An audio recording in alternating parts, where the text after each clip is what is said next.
Assalamualaikum warahmatullahi wabarakatuh. Saya M. Khairi Saputra dengan NIM 12320212246. Saya dari Prodi Hukum Ekonomi Syariah, Fakultas Syariah dan Hukum UIN Sultan Syarif Kasim Riau. Dan saya Ridho Fitra dengan NIM 12320213325 dari Program Studi Hukum Ekonomi Syariah, Fakultas Syariah dan Hukum UIN Sultan Syarif Kasim Riau. Nah, pada video pembahasan kali ini, kami akan membahas tentang talak dan permasalahannya.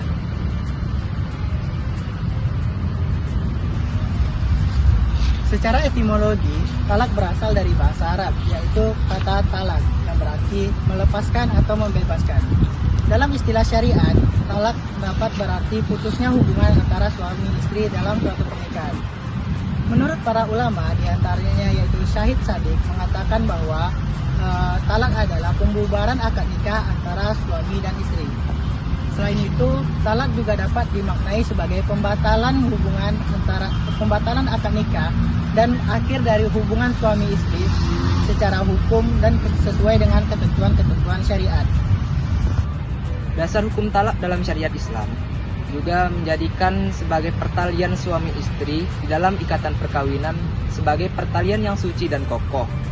Nah, sebagaimana terdapat dalam Al-Quran, istilah pertalian tersebut juga disebut dengan mitsaqon ghaliza yang terdapat dalam Quran surah An-Nisa ayat 21. A'udzubillahi minasyaitonirrajim. Bismillahirrahmanirrahim. Wa kaifa ta'khudunahu wa qad afdha ba'dukum ila ba'di wa akhadna minkum mitsaqon ghaliza. Shadaqallahul azim.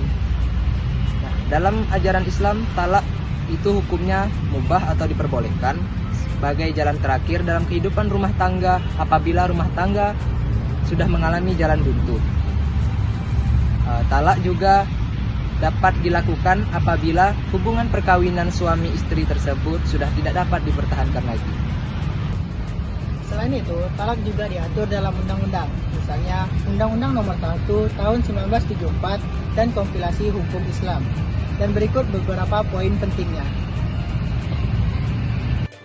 Talak diatur dalam Undang-Undang Nomor 1 Tahun 1947 dan Kompilasi Hukum Islam.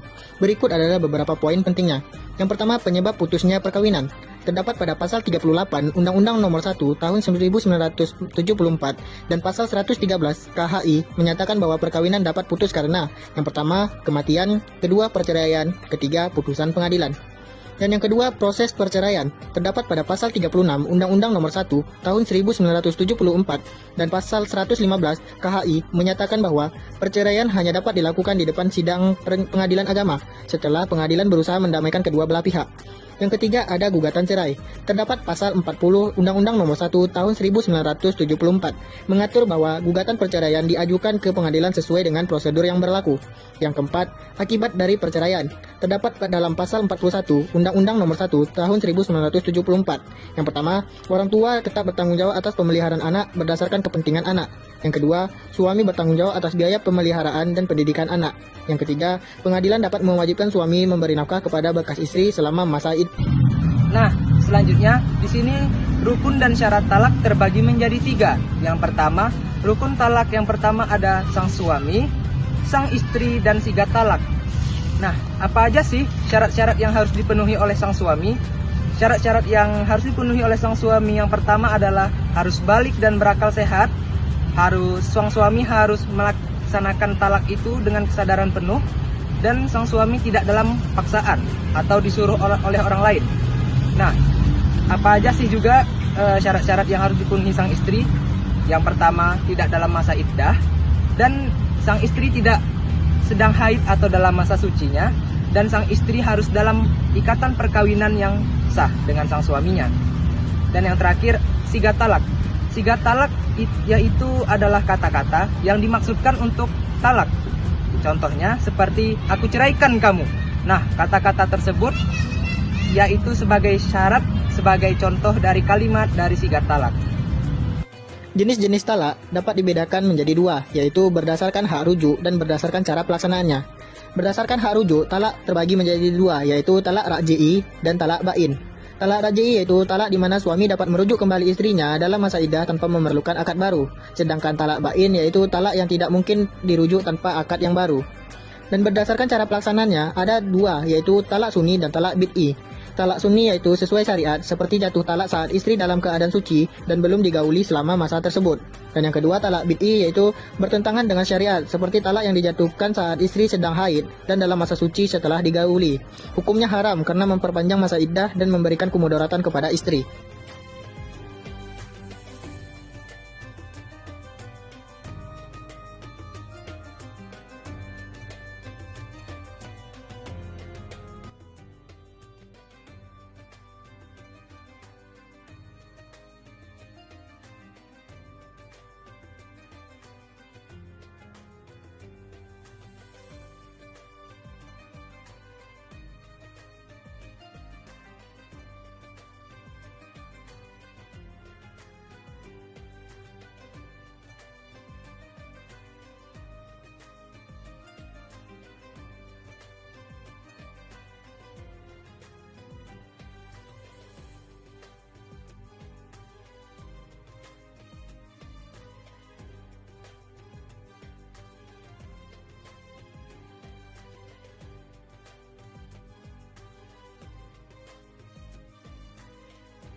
Nah, dari video ilustrasi tersebut dapat disimpulkan bahwa seorang suami yang mentalak istrinya melalui media seluler itu dapat dianggap sah dan berlaku hukumnya selama sang suami dengan kesadaran penuh dan keseriusan untuk mentalak istrinya. Walaupun dengan permasalahan yang sepele, hukum talak tersebut tetap sah dan berlaku. Nah, dari video ilustrasi di atas, terdapat juga hikmah-hikmah dari adanya talak. Yang pertama, untuk menciptakan kemaslahatan. Nah, talak bertujuan untuk menghilangkan kemudaratan dan menjaga kemaslahatan suami istri yang sudah menikah, yang sudah tidak harmonis. Dan didasarkan pada kaidah fikih, menghilangkan kerusakan lebih diutamakan daripada mengambil manfaat. Yang kedua, untuk memberi kesempatan untuk introspeksi. Nah, suami istri juga harus diberikan introspeksi untuk dapat menyelesaikan masalah-masalah yang terdapat dalam kehidupannya, seperti masalah kesetresan, masalah individu dari sang suami ataupun sang istri. Dan yang ketiga, menjaga kehormatan dan hak. Nah, talak memberikan solusi untuk menghentikan konflik yang dapat merusak hubungan dan keharmonisan dalam rumah tangga dan menjaga batasan-batasan Allah Subhanahu wa taala dalam kehidupan rumah tangga. Dan yang terakhir, sebagai bukti kebaikan Islam. Nah, talak menunjukkan fleksibilitas syariat dalam menghadapi realitas hidup dan sebuah solusi yang adil ketika tidak ada cara lain untuk mempertahankan keadaan dalam rumah tangga. Sekianlah video pembelajaran dari kelompok kami. Semoga bermanfaat bagi teman-teman semua. Apabila ada pertanyaan dari teman-teman, silahkan tinggalkan di kolom komentar di bawah ya. Kami akhiri. Wassalamualaikum warahmatullahi wabarakatuh.